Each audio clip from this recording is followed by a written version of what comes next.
Spice si wamanyi nga Sheebah. Spice Diana musically kugambe nze I look at the science of life and the life of music. Sheebah ne Spice Diana banjawulo nnyo. Sheebah ali mu kirasi ye bwetuba nga tuli mu kirasi ono ali mu P7 ono ali mu P2.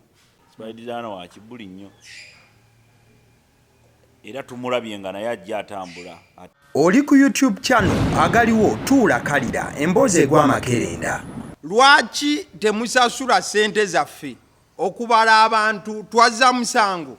Ebyo bye bimu ku bigambo ebyabadde nansana saidi ze nabweru awo abagenda maaso n'okubanga babala abantu bali mu maziga oluvannyuma lw'okugamba nti ekitongole kiwubosi tekigenze maaso nakuba nti kibasasula ssente zaabwe ze bagenda maaso n'okubanga bateesaako okuba nti basasulibwa bwe baba nga bamaze okugenda maaso n'okuba nti bakola omulimu ogwo ogwa census ogenda nju ku nju nga babala abantu.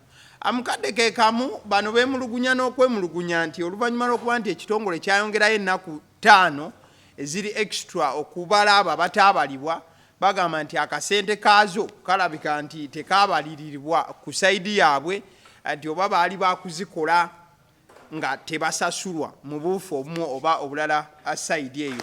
Wabula ekitongole kiyubosi kyo kyagambye nti tugenda basasula wabula nga tubasasulako ezo ennaku zokka ze mwabala. Abaana abamu bagamba nti babagamba otaweza nnyumba 150 akasente byonna biri awo bintu bizibuzibu naye nga mukulika eyo mu sensasi sayidi abasidiyo omusunsuzi linnya lyange Agaliwo omukutu kwe tuli ndine Mwami Obote agenda babuuzaako tugambe ebigambo. Be bataabala bawaabawa babawaaba webawaaba wabawaaba oli baba tebamubala abawaaba wawawaaba kubanga waliwo abataabalibwa waliwo abantu abataabalibwa ababazi bano ke bawulira bawunyiriza obutafuna sente bagaakati waliwo abataabalibwa omu ku bo nga atudde wano nammwe tebakubala nze tebambala obalinze naye tebalabikako. Natuula olunaku lulamba lwe baatuwa luli olwasooka Friday tebajja. Bwe batajja n'ensirika nenga mukyala wange toddamu okuva ewaka yadde ogenda ogula obutungulu nja bugulanga beerawo bakubale waakiri naye teyasobola kubalaba so simanyi oba ffe tuwaabawa oba gavumenti egenda okutuyirira olw'obutatubala mu buufu obwo.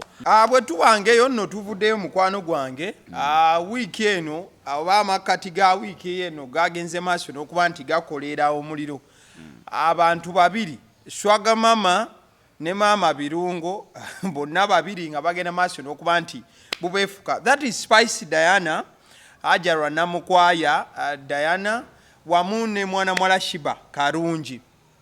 Ebintu bino nze we nalabira olutalo we lwasparkingira off oba we lwatandikira mwana mwala Spice Diana yali ku show ya Douglas Lwanga ne banne ne bamuplayingira akamu ku bupaati obw'oluyimba olwa Spimika. Spimika luyimba lwayimbibwa Sheebah ne Young Mulo era ze zimu ku nnyimba eziriko kati ezikuba ennyo buli dakika 2-3 owulira oluyimba lwa Spimika. Mu verse oba akatundu Sheebah ke yakuba waliwo wayogerera ku birungo ng'alabika ebirungo ebyo abibuusabuusa oba ddala byanoga ate ng'omuntu gwe tumanyi nnyini birungo ye mwana mwala Spice Diana.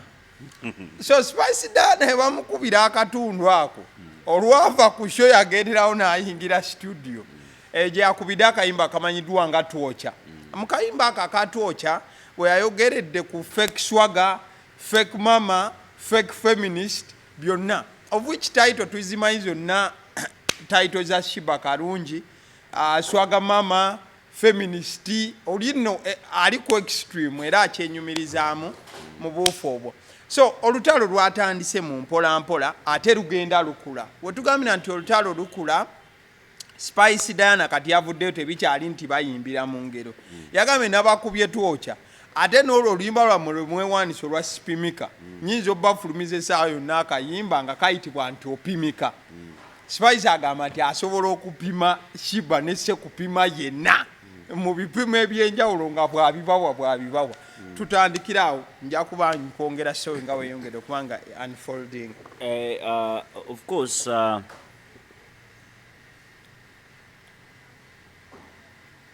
ndoza Spark teyatandikira ku gundi ku shade teyatandikira gwe ku kyoyita gundi no ngambe ya kino ekiriwo but bintu bivudde wala nnyo anti kati okeyinza okuba Spark eyo recent kino kye tulina kati naye Spark yavadda nti omukubo yeegwanyiza ate omulala ali okitegeera so kyavadda ng'omukubo yeegwanyiza omulala ali yeegwanyiza ki era ono ali ki akakati omu muyimbi waddala ate omulala ayagala okuba omuyimbi oli owaddala oba okyegedde bulungi nnyo kati awo wali challenge naye nga tetunadda ku ani apimaani ani yeegwanyiza ani tulina okuddayo omanyi nagamba bwe tuba tutunulira ebintu tubitunulira mu angle ya wakati eya truth waliwo discussions we are all entitled to discussions and opinions but the scientific analogy must stand alone okitegeera nti musobola okubeerawo ne mugamba oyo omwana wa gundi olina agamba siwuwe era olina akuwa ensonga tolaba amaaso gatwakiira ate oli amaaso ge malungi ate muddugavu ate oli musajja mweru ate biki tasobola kuba wuwe kati ekijjawo ebyo byonna etera kubeera DNA because yebeera scientific yo tetunuulira ku DNA n'omwana tebeetaaga kumulabako they need a sample just a sample era bo batwala sample because what they are looking for is not a discussion they are looking for the truth ochegedde bulungi nnyo era bo batwala sample yono ne batwala n'eyoono ne batwala n'ey'omwana ne bakola science waabwe ne bafuna answer oli afuna answer nga n'omwana tamulabangako nga teyeegomba namulaba naye n'agamba sample eno ne sample eno ye nannyini mwana ono eyoono tebikwata ebyono batulindemu okyegedde so that's the science of what we are discussing here nti tudiscussing ebintu bino olina okutegeera mu bwongo bwo nti eri waliyo omuwagizi wa Sheebah alaba waliyo omuwagizi wa Spice Diana naye alaba ontegedde era ye bwakutunuulira bw'ogamba nti Spice Diana tatuukiridde na mutindo gwa kuyimba agambo wolan tutandika ate era omulala walaba omuwagizi wa Sheebah bw'ogamba nti Sheebah oyo tatuukiridde kulwanagana na Spice Diana lindako agamba kyono and that's the whole question. Yep. So now let us go back to where it all started. Who is Spice Diana? Who is Sheebah? Botuna trailers zaabwe from the beginning. They are both musicians and they are both female. But their trails are different. Entambula zaabwe zibadde za njawulo nnyo. Style zaabwe zibadde za njawulo nnyo. Achievements in music, omanyi njagala nnyo music. Njagala nnyo principle. Njagala nnyo tutunulye principle. That's the music. The music. The achievement of music. Nabiri tuyinza obigendamu naye si bikulu. Tutunulire kino ekya music ekituleese okwogerako. Ne talent for that matter. Nti Sheebah yatandika da Queen kama waffe mukubi wa ndongo yeeyiya akuba endongo ye ali mu mbeera ya mazina akuba amazina ge atuuka ku level efuna ekinyegenyege ng'omwana yali akola ku hardware bwagamba naye kantandikewo hardware kange n'agamba kanyingire muki mu music kuyimba nebizitowa n'agamba nti Sindi n'amuwandiikira akayimba ne kayitawo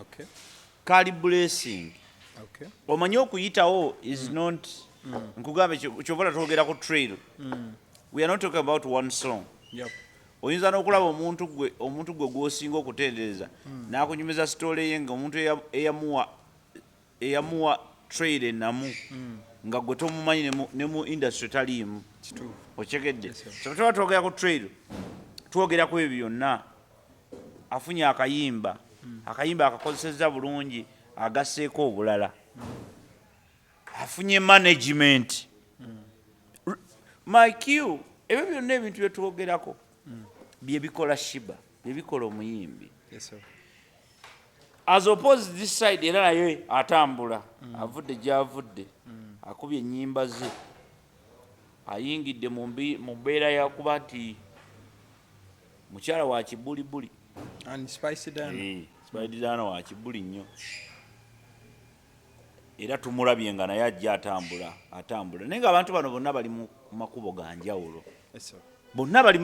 njawulo completely abantu aba bakutteko banjawulo okyegedde naye batuuse ku level erowooza nti space y'emu gye bakoleramu oba ssente oba abantu be bamu be baweereza okyegedde ono alina ba Sheebaholics oli alina ba Spice Gadgets okyegedde kakati ne babeera mu space y'emu ne beesanga nti oluusi bali ku stages ezimu abawagizi oluusi beetomeratomeramu oluusi bifaanaganamu ngeri gye bali bombi nti bakyala ono Sheebah gundi ali nnyo mu community Spice Dana ono ye mukyala wa community era amaanyi ge agasinga gavudde eno waffe mu community development tegali nnyo musical kuba musical si w'amaanyi nnyo nga Sheebah Spice si w'amaanyi nga Sheebah ekyo bwedda kyolinze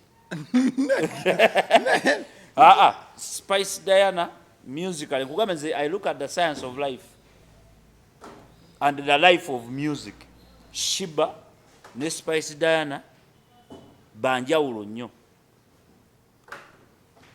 era music waabwe wanjawulo machazi balinga kyekimu nti biki ebyo byonna agiments style and all that but ono music we mulala nnyo nono music ayinza okufaanagana but nkugamba nti music trail music life ndala nnyo ono alina experience nene Sheebah she's more experienced when it comes to music than Spice Diana nkugamba amaanyi ge agajja nnyo mu community era buli muntu akugamba Spice Diana abantu abasinga abawagira Spice Diana basookesa ebigambo bino ayagala abantu bambi she's so loving much as nakyo kiriko discussion nakugamba ekyo we already discussed that we don't want to discuss it she's very political for that matter she's politically smart Spice Diana era amanyi amaanyi ge gye gava era amanyi bulungi n'ogakozesa gye gava whereas Sheebah wano Sheebah ekimukoze is the musical journey she's also politically allocated well mu politics wa music ekisookera ddala abadde ne manager asinga okuba omulungi Sheebah mu Uganda yes whereas ono bw'omutu kubanga kati tutunulira abantu babiri twaga tutambulira wamu saagala nnyo tugere ku omu ogambe tuleke nnyo omu tumuleke so ono abadde ne manager akyasinza okuba omulungi mu Uganda Jeff Chiwa yakyasinze and I credit him for that it's a credit for him nti ayinza okuba alina ebizibu bye just like all of us but when you talk about music managers or musicians, the managers of musicians, he's one of the best that we have. Yes, sir. Whereas ono abadde ne mukwano gwe for a long time. gwe twatuma erinnya lye bayita manager Roger. Kyovula nti biseera bingi ate tutandise anti manager Roger. Anti lirinnya kati manager Roger kubanga nange waliwo abampitako manager era namustopinga ne mugamba lekera tutandika. Kubanga namutwalaku nina gwe namukurecommendingako mugamba kyali wange nno yali akola mipiira gya mmotoka yange ali awo natandika okuyita manager. Anjagala nnyo kubanga namusanga nga mukubi waraga. Kati nno ate muyimbi atandise ovaamu. Namusanga mukubi waraga. Namusanga mukubi waraga. Yaŋŋamba akuba raga. Konza okuba raga gwe. Naŋŋamba nampa n'akayimba awo ne tukateeka mu mmotoka nga kakuba. Neŋŋamba okay weebale. Ne muconnectinga ku bantu awo. Baana ne bamukyaza ne ku TV awo biki. Bwe bamukyaza n'atandika okunkubira nga mpita manager. So kati ffe mu Uganda olw'okuba nti tukulidde mu system enfu, abantu bangi babatuuma amannya g'ebintu. Kakati ono tubadde twogera ku manager woono as opposed to this one. Kubanga kati tulina okukozesa science. No tuvudde wa manager Jeff Chiwa yali ewa Sheebah. Katuli wa manager Roger. Manager wa Spice Diana. Kati tulina ba manager. Ono manager n'ono manager. They are all musical managers. Bw'oba obadde olina omwana wo gw'oyagala okutwala ba managing, omutwala wa manager Roger oba omutwala wa manager wa Jeff Chiwa manager. Omutwala wa manager Roger. Okusinziira ku ggwe. Okitegedde. Okusinziira ku ggwe. Naye abalabi eri bamanyi gy'oyinza omutwala. Okitegedde. Nedda nkugamba. Can we continue with the science of life? Yes, we continue. Kakati tubaze ba managers katutuze ku bayimbi bennyini. Okitegedde. Musically ono mwana Sheebah awangudde awards eziwera omukaaga. Ezo awards zenjogera teyaziwangula mulundi gumu. Yazijja aziwangula gradually era ennyimba ze weeziri empitirivu era ennungi. Zomanyi obulungi so zizanyira ku bantu. Njogera ku awards mukaaga nga yeetikka omwaka mulamba. Artist of the year. Artist of the year. Artist of the year is award. Eziwera omukaaga. Consecutively oba si kyo n'abuukawo n'azzaawo. As opposed to Spice Diana. Alabika alina awards ze. But one time Spice yavaayo n'ayomba ku kyaward ezo. Kati tonziza mabega. Kati tugende ma. Bwe tuba tuwogera ebintu bino. Andi mbadde counter taking kiri kyennyini kyobadde. Ekyo si kyekizibu. It's not a discussion. It's a question. No, it's a question of discussion. Omanyi, when we are discussing things, nze njogera nawe n'oyogera. That's a discussion. Nze njogera olw'embeera gye ndi munyinza okwogera nga nina obulumi. Kale tugende maaso ne katudda ku science tubeere ku science. All right, let's go. Bwe nadda mu byalaavu nja kukubuulira. Tugende wali mukaaga. Anti nja kudde. Akati njogera ku awards mukaaga wano. Artist of the year aziwangudde eziwera omukaaga. Nyinza n'okuba ndi mukyamu nga ziri mu 7 oba 8. As opposed here tewali award ya mwaka. Tabeerangako Spice Diana teyeetikkangako Uganda mu music. Okitegedde? Kitegeeza nti wano mukaaga 0. Oba nnimba nga waliwo award gye yawangula nga Artist of the Year. I don't have the statistics, my brother. So, ne tugenda maaso. Ne tulaba ku hit songs. Tugenza ku hit songs. Kyekyandisoose n'award naye tukitadde wano. Hit songs za Spice Diana ne za Sheebah. Sheebah has more hit songs than Spice. Ekyokubiri, ekiddako awo, gundi kyewandiise support. Okitegedde? Support. Waliwo support, nakugamba tulina support, ate tulina nekyebayita waliwo ba supporter, waliwo ne ba fan. Sheebah has more supporters kiri evident mu shows meka zakoze n'ebipande byokka byamutimbyeko ne Spice as opposed to Spice. Ochegedde? Yep. Shows eziyimiridde eza Sheebah nyingi nnyo as opposed to za Spice Diana. Ndoza Spice Diana yatandikira ku show yali gundi awo twaliyo abantu baaliyo era baaliyo the other year simanyi oba yali antikali naye yali yasookawo tuleke tugende mu gundi mu ggwanga mujje ye yali half show like yasookera ddala mu kifo ng'ekyo.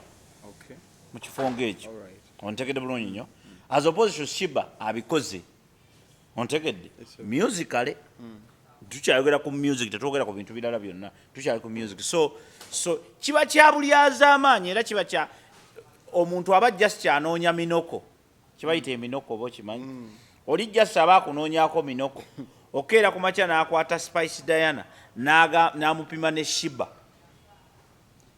awe aba anoonya minoko anoonya wakunyiigirira anti ojja kwogera amazima ogambe nti Sheebah ali mu kirasi ye bwe tuba nga tuli mu kirasi ono ali mu P7 ono ali mu P2 bonna yes bali mu primary era oba oli awo tebanaba nafuna certificate ya primary living examination naye ono agenda mu PLE ate ono agenda kola end of term wa P3 oba P2 oshegedde so ekyo tulina okukikkiriza bwe tuba twogera ku music oba kiruma oba kikuyisa kitya that's your problem. Nkugambye here when we are discussions are opposed to opinions. Discuss it. Nze nkuwadde the scientific analogy of it. Ontegedde bulungi nnyo. Kubanga ekikugaana okutegeka she nnyingi kubanga abawagizi obeeraliikirira banaavaawa. Sheebah ategese show nnyingi ate zonna nga zijjula. Sheebah mu history be temuli mu flop. Ontegedde? As opposed here show zibadde ntono. Ago ge mazima. Era zibalika ku ngalo eza Sheebah tasobola zibala. Ono bamutimbye nnyo, ono tebamutimbye. Ate ne age wise, music wise, ani yasooka okufuuka star. Sheebah became a star before Gundi. Long time ago. Yes. So ebyo byonna tulina obi considering kyabulabe nnyo okutandika opima abantu ng'obapima babiri naye nga ate totegedde kyovula kyetera obalabula ku alien skin nti alien skin ng'ali wano notandika omupima ku muntu omulala wano kyova olaba nti abasinga era kati omuntu yenna ayagala okulabisa omuyimbi yenna omunene kumupima ku alien skin aba amulabisizza kuba alien skin by all means aba awangula lwaki kubanga gwe senga bakugeza ku kitaawo kabonero akalaga nti oli w'amaanyi nnyo ontegedde kaba kabonero akalaga nti oli waki kati omuntu yenna ageza Spice Diana ku Sheebah aba atunoonyako minoko kubanga tosobola kugeza Spice Diana ku Sheebah oba olabisa Sheebah oba ontegedde nti buli lwogezaako okupima Spice Diana ne Sheebah oba olabisa Sheebah because Sheebah w'amaanyi nnyo yandibadde tapimibwa n'ono era Sheebah ekimuleetedde bino ebizibu byonna kuba nti kati Sheebah takyayimba yagoba manager oba manager yamugoba whatever happened takyayimba nga bwe yayimba luli kakati kyekireese kino kyekireese bino nti nanyini muwata bebikere bikola ki bitemba enju kati Sheebah luli yali amulese mailo 4 kakati ono agira ati bwakola community project najja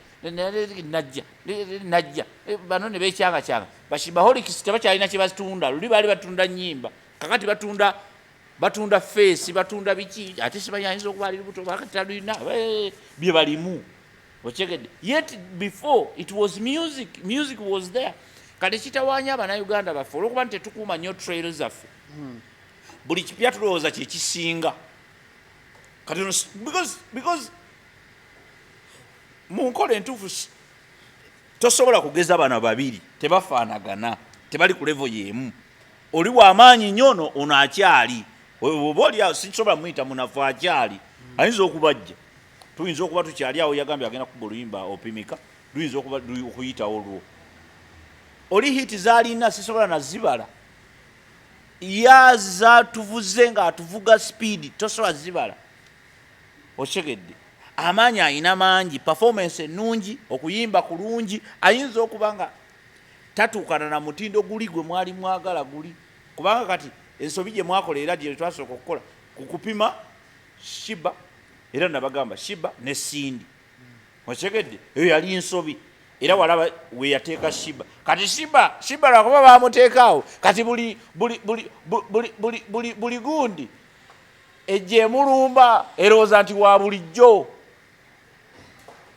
okyegedde nti buli lwogenda kyova olaba si kirungi kulwana buli lwolwana abantu bazuula obunafu bwe bukola ki we buli kati Sheebah ekitawaanya kati gundi ekitawaanya mukyala wayo w'ebirungo mukyala Spice ekimutawaanya era ekimwepimya ku oli kiri eki oli takyayimba ate ne Sindi effect ya Sindi effect kati yetawaanya ono omuliro gwali mungi nnyo kati bwe gwamuyitirirako ne gumwokyayokya kakati nekirowoozesa bano bonna abanafu nti bamusobola oba okategedde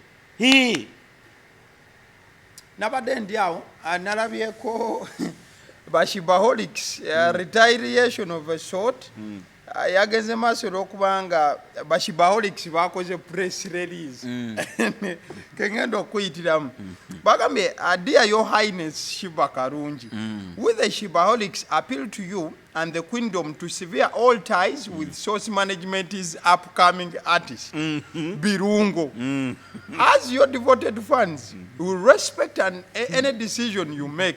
But we can no longer support your association with someone who disrespects you and adds no value to the queendom. Any shibaholic who signs their name below standards with me in this request, agreeing that Madame Birungo no longer deserves your support and follow my queen. Fellow shibaholics, I urge you to show solidarity, honor our queen's name in this industry, and sign the petition. Bafulumiza ekiwandiiko bagamba nti ow'ekitiibwa n'abakyala Sheebah tukusaba toddamu okwegeraageranya yadde okubaako engeri gy'oyogera ne upcoming artist wa source management.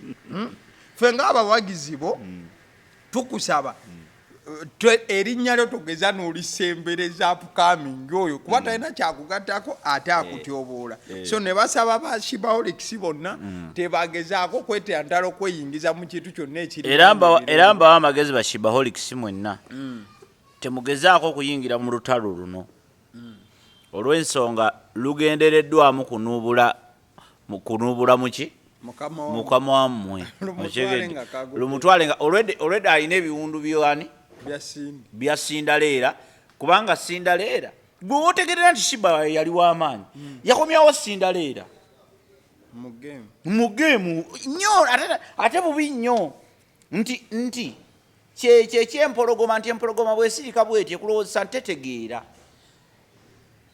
Sindaleera yasirika bwati n'abalaba ne mutiguka laba omwana bwajja yeepankira ne yeepankira ku muwala yeepankira kabaka n'amwokya bwe yamwokya ate n'addayo ye n'agamba waayi ndabika nakolamu ensobi kati mukoleyo ensobi ne yeereetera bano bonna bapukamingi kati ojja kulabayo n'abalala ono yasoose naye ojja kulaba abalala nga bajja nabo beepima lwaki simply because yeeteeka mu lutalo luno olwago naye ndowooza ekikulu ennyo kye tulina okuyiga mu kino nti nga community tulina first of all okweyigiriza okurespecting ba legends people who have existed before us we must respect them and that actually will help us to grow naturally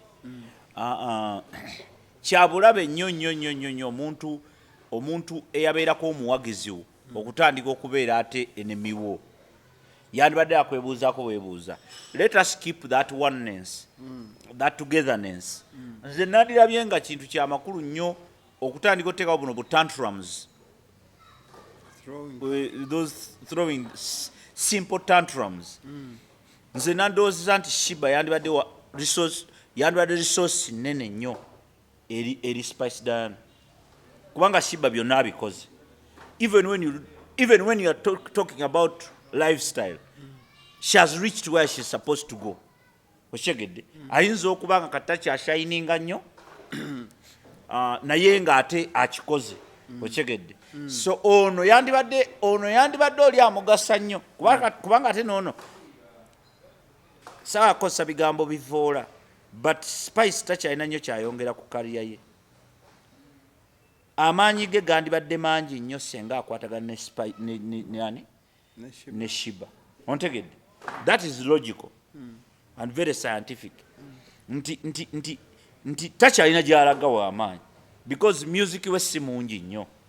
Ffenna tukimanyi, oyinza okuba gwe tokimanyi naye nze nkimanyi, oba scientifically we can prove it. Ti music we si mungi, talina music mungi nnyo. Music we yena wa controversy, tatula nkawo n'akola oluyimba nga lwakabi nga luyimiridde lwokka. Nze ntandika okumutegeera ku nnyimba ez'akabi zonna abaako gwalwanaganye naye. Naye alina akayimba awo yakubye ne Ankoron. Thank you so much. Very beautiful. Akayimba naye emyaka gy'omumanyidde akayimba ako kewandibadde oyogerako koko. No, nze njogera current music kati just no. It is history that makes us. Senga taatawo teyaliwo seba toliiwo, ekyo kituufu. Singa jjajjawo teyaliwo seba toliiwo. Exactly. Kakati kiba kya busiru nnyo okutandika okulowooza ku baganda bo bokuze nabo. Jjajjawo n'ogamba jjajja talina kyaŋŋamba, oba musiru muyonjo oba musiru asooka asembayo. It is a very wrong. Obusiru nabugamba abantu tebakitwala obubi. Obusiru is being stupid, and stupidity is a choice, and most times it is a scientific word ekitegeeza making a wrong decision. Alright. Making a wrong decision. Era ffenna sometimes tukola wrong decisions. Wakati nga byonna bigenda maaso tewandiba okuba nti kati Spice Mami oba Spice Diana omanyi battle ya Cindy ne Sheebah teyatandika mu lunaku lumu. Yes. It is something that was built for over a year. Bintu byajjanga bitambula, occasions nga zigenda zibaawo, kino kiridinga to another batufezefeze mbu simanya ekololo baatadde simanya show atono simanya nange yate gye ngenda obeera bintu bwe bitu okakana nga batugamba you know what a battle egenda kubaawo. Tolowooza nti Spice Diana naye nga Sheebah we yakeera ne yeepima mu Cindy. Spice Diana ali mu kakozesa nga kakodyo kwepima ku mukyalo ono so that we have another big battle mu line eyo. Battle yaabwe eri very possible with the science of things. Eri very possible kubanga tebeeyagala. They are women who hate each other. Wachegede. So their battle is. They are good pretenders. No. I've seen them. They are not pretending. Nalinda beko Sheebah nga joke supporting mwana mwalo. Byanedde biveeko gwe tudda mu bya pretense. Tebeeyagala. Kubanga there is a lot of feeling eri Spice Diana nti asobola Sheebah. Ate nakugamba ekikola battle. Ekikola battle in the battle world is that natural hate within. Chovola ba battle ya Bobby Wine ne Bebe Kulu yabaawo because ababiri bano baate bazikwasa. Era ebiseera byedda Bobby Wine ye yali Spice Diana wakati nga Sheebah yani nga Sheebah ye Bebe Kulu. Ontegedde. Yes, wekyo wekyali ng'ono akakasiza ddala tasobola oli ate era katino kakubulire lwaki ebintu bino bifaanaganira ddala. Era history repeats itself. Gwe okimanyi nti Bobby Wine amaanyi ge gaali nnyo mu bantu ebyaddala va ku bino nga ne people power tenajja naki. Amaanyi ga Bobby Wine gaali nnyo mu bantu ng'agamba abantu. Era yatundanganya ekifaananyi ekigamba nti oli mwana wa minisita, ffe tuli baana beeyiya, tuli baana ba ghetto, tukwata nsene tukuba bulooka. Okitegedde. Kati jjukira abantu Bannayuganda basinga ffenna tuli baana ba ghetto. Owa ghetto yaaba owaffe. kyovulaba nti bantu bangi beesibye ne ku ghetto ne bwabanga si wa ghetto yeesibye ku ghetto kubanga ffenna mu Uganda yonna ghetto Uganda yonna ghetto ne boogenda emuyenga awo era osala mu busazi bwoti ng'ogudde mu kaghetto otegedde ne boogenda kololo wansi awo ogenda okugira wansi w'ekisaawe nga ghetto oba kitegera bulungi nnyo so kyengamba nti Uganda kumpi yonna ghetto kakati omuntu yenna yeesiba ku ghetto kakati that's how it was nti what made Bebe Cool and Bobby Wine go into a battle? They had the natural hate. Baali tebeeyagala. Ng'ono buli ssaawa ali ku mugongo gw'ono. Oli mwana wa minisita, oli oti gwe tojja kusobola, era gwe tolina mukazi, simanyi ozaala ebbali, bye byabeeranga wano. So nga n'oli naye yazaalanga. So nga n'oli naye yalina ebizibu bye. Naye olw'okubanga nti abantu olw'okuba nti tuli mu ghetto world, ghetto Uganda, nga kiri very easy for anybody okukkiriza nti ono ye waffe. Mukyegedde bulungi nnyo era abantu ne bamuwagira olw'ekyo era ne bagenda mu music. Naye music battle wagiraba bwe yavaamu, esaagala giddamu, wagiraba bwe yafaanana, abamu baavaawo bagamba naye banna akasajja kyatubeerera ki? Battle yabeera awantu awo yakoleza akaliro kaakoleera ne batugana kulaba jako microphone ya kadingo kubanga tandawali aye ebyo byonna tusobole bireke ebbali tutunulire bano ababiri nti ekikola battle is the hate first of all. Kati bano hate bagirina tebeeyagala bo bagirina so kakati ekyo kisobola okukola battle. My only challenge with this battle, if it so happens, tejja kuleka Sheebah kyekimu ne Spice Diana eyinza okumuleka nga emufudde ate yeyinza omufuula ekirala. So kyempa gundi amagezi tagiyingiramu Spice Diana musical tagiyingiramu ate amagezi gempa Sheebah tayingira mu bata eno. Spice Diana alina politics mungi ow'abantu weewaawo yafunamu ebizibuzibwawo but socially Spice Diana ayimiridde socially amanyi okukozesa amawulire amanyi politics ono w'abantu charity akola charity nga teriyo nagiteekako charity da she's very smart mu bantu wano so don't play. Karate ebyo gundi tabirina alina bashiba holics bokka na holic pads ontegedde kati ye talina nnyo politics w'abantu ye abantu abadde batambuliza kuki ku music kakati ate olw'okuba nti Uganda bali bubi buli ayeteeka mu kifaananyi kiyamba abantu bagala nnyo mu associatinga naye ate kimanye nti gwe toli nnyo mawulire Sheebah toli nnyo mawulire toli nnyo music w'abantu agenza ava mu matu machazi waali era w'amaanyi naye takyayimba nnyo naye yali azimba yaleeta kama music awo n'anoonya abayimbi anti naye olaba byakola kubanga Sheebah naturally era waliwo yali akimbalidde nekyali kifu Sheebah naturally ye she's an entertainer. She's not a politician. Kati ate Namukwaya is a good politician wano.